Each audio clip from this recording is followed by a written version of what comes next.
Kalau dilihat sejarahnya di masa Nabi, sholat ini memang sudah dilaksanakan, ya, berjamaah tapi 3 hari doang, 3 malam saja, ya. Setelah itu Nabi tinggalkan. Ketika dikonfirmasi kata Nabi, saya khawatir ini diwajibkan kepada kalian. Nah akhirnya sholat malam dilaksanakan oleh masing-masing, ada yang di masjid, di rumah dan tidak berjamaah. Nah tiba pada masa pemerintahan Sayyidina Umar bin Khattab radhiyallahu anhu, kondisi seperti itu terus berlangsung sehingga beliau melihat ada yang sholat sendiri-sendiri, ada mungkin dengan keluarganya di pojok sini, ada yang di rumahnya. Jadi begitu Umar masuk masjid malam hari itu lihat masing-masing sholat. Kata beliau, kenapa tidak disatuin dalam satu imam, satu jamaah? Maka diangkatlah Ubay bin Ka'ab, ya, waktu itu menjadi imam sholat dan dilaksanakan salat tarawih itu di masjid sepanjang Ramadan, ya, dengan satu imam. Nah, berapa rakaat?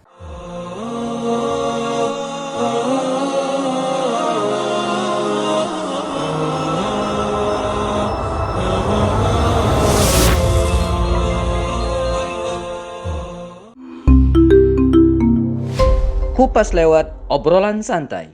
Ya, bismillah. Assalamualaikum warahmatullahi wabarakatuh. Kita ketemu lagi di Close. Kupas lewat obrolan santai. Alhamdulillah.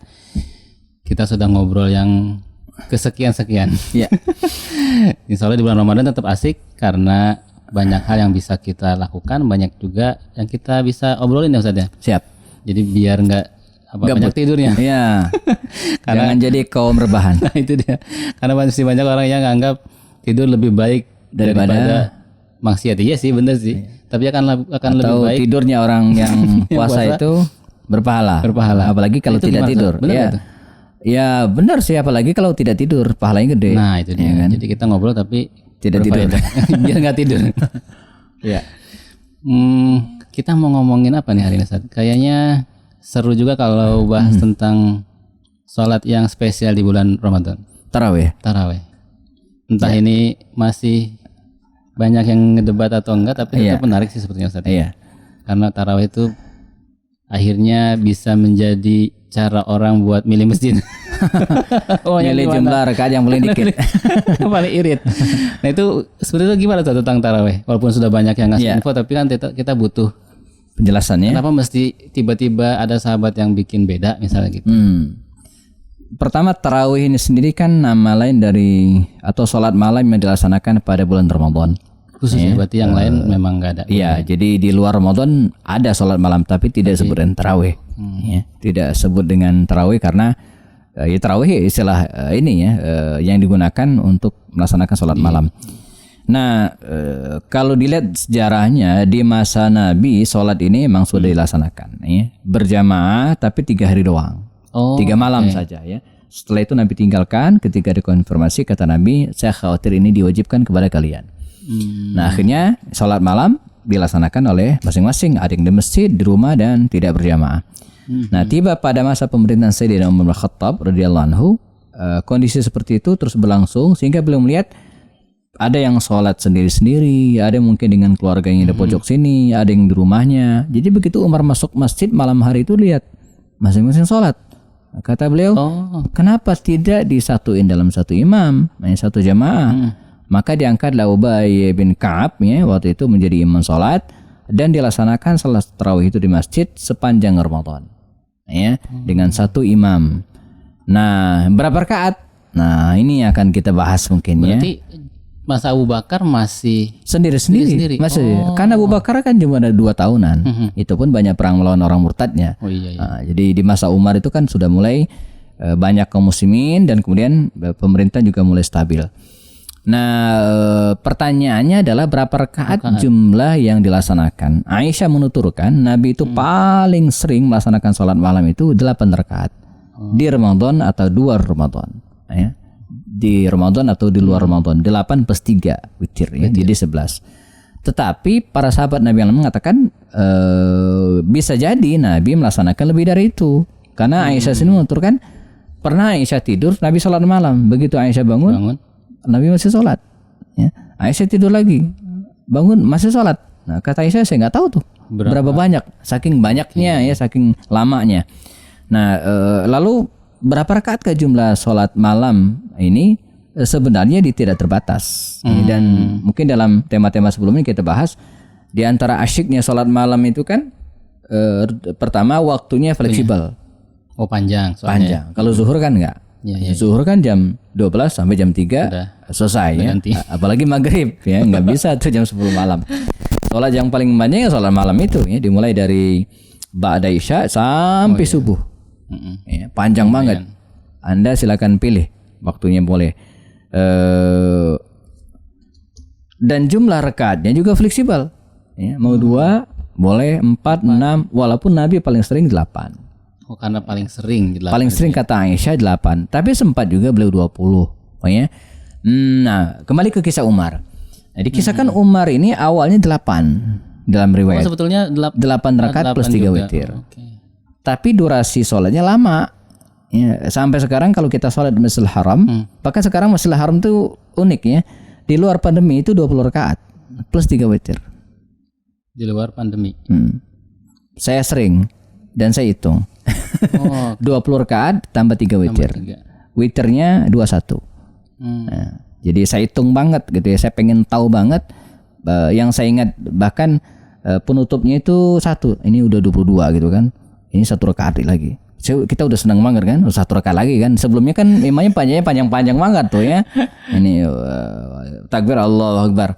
Saya pengen tahu ini dia rakaat pertama baca apa. Setelah Al-Fatihah imamnya baca Al-Ikhlas. Wah, kabar gembira kan? Senang banget 1 rakaat tutup dengan Al-Ikhlas. Tapi begitu sampai Allahu hamidah, seperempat jam dibaca doa kunut. Wow. Panjangan doa kunut daripada ayatnya ya. Kembali ke Umar. Di sana ada pakai juga doa kunut ya. Pakai doa kunut.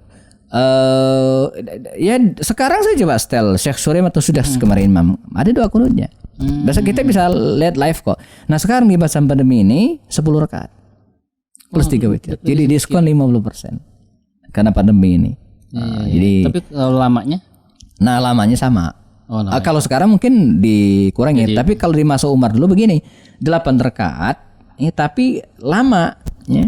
Kalau sekarang kan di luar pandemi, nggak tahu kalau pandemi sekarang cek mulai jam 9 sampai jam 11 setengah 12 selesai. Nah dulu juga demikian lama. Umar kasihan melihat mereka yang sholat ya, dengan capek ya, akhirnya diganti ya, menjadi 20 rakaat supaya ada jatah. Duduknya lebih lama. Banyak yang nanya, Ustadz 8 rakaat capek, terus jadikan 20 rakaat bukannya tambah capek? Enggak, karena durasi waktunya sama, tetapi banyak duduknya gitu kan. 2 rakaat duduk ya, 10 menit duduk. Jadi lebih santai sesuai dengan makna tarawih itu sendiri kan artinya santai. Artinya tarawih santai. Iya ya, tarawih ya tarawih. Jadi kalau ngebut itu bukan santai. Jadi mestinya teman-teman sekalian tarawih itu nikmati santai. Makanya dulu ulama-ulama atau ustaz-ustaz dari kampung kita antara 2 rakaat itu mereka ngapain?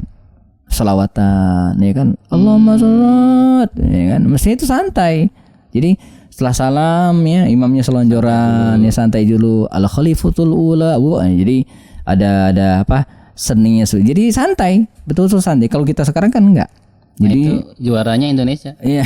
Salat tarawih tercepat di dunia dan berapa menit dan 20 rakaat. 7 menit. Iya.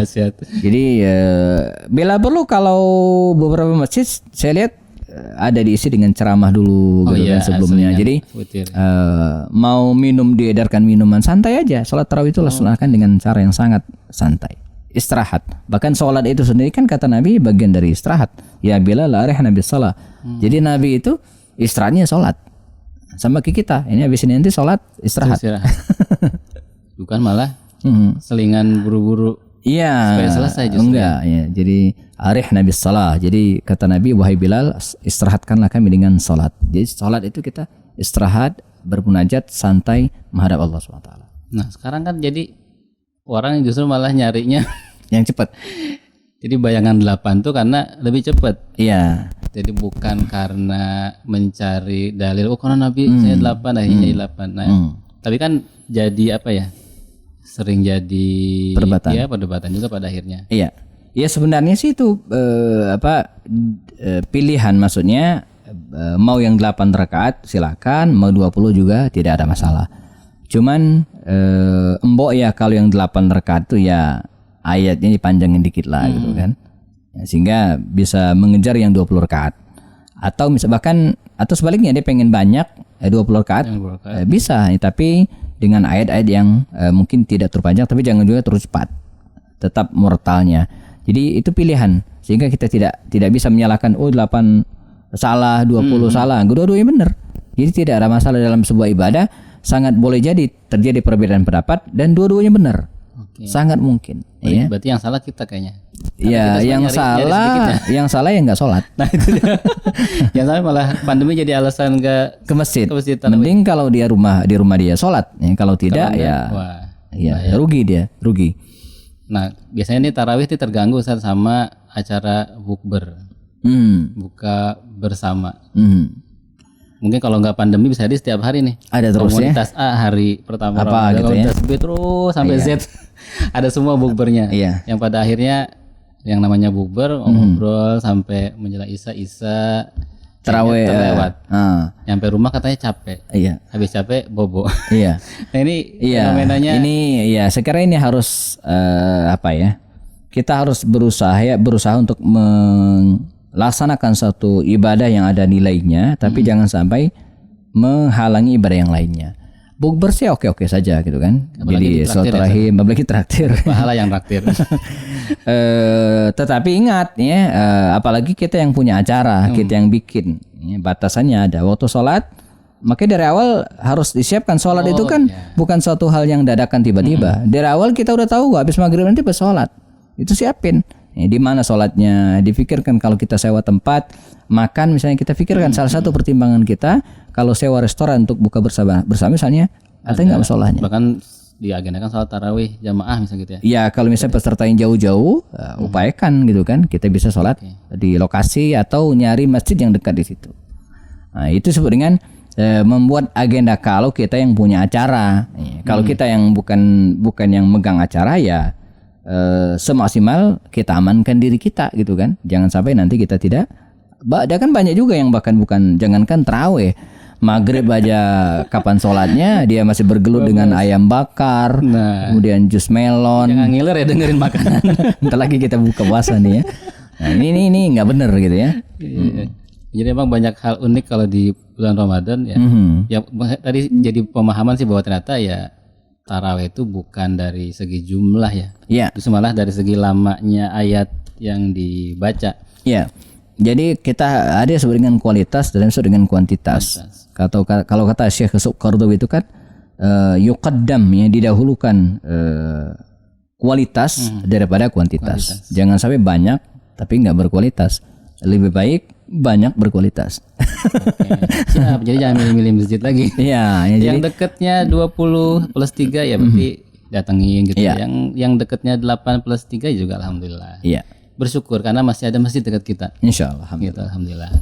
Mungkin gitu guys. Jadi hari ini kita sudah bahas tentang tarawih. Semoga nggak jadi ribut-ribut lagi karena semuanya sudah paham bahwa di masa Nabi dan di masa sahabat sudah dijelaskan tadi oleh guru kita Ustaz Afiandi Bastoni. Dan semoga tetap semangat puasanya dan juga tetap semangat ibadahnya. Harus lebih banyak dari biasanya karena pahala di bulan Ramadan dilipat gandakan oleh Allah SWT. Terima kasih. Billahi taufik wal hidayah. Assalamualaikum warahmatullahi wabarakatuh. Waalaikumsalam warahmatullahi wabarakatuh.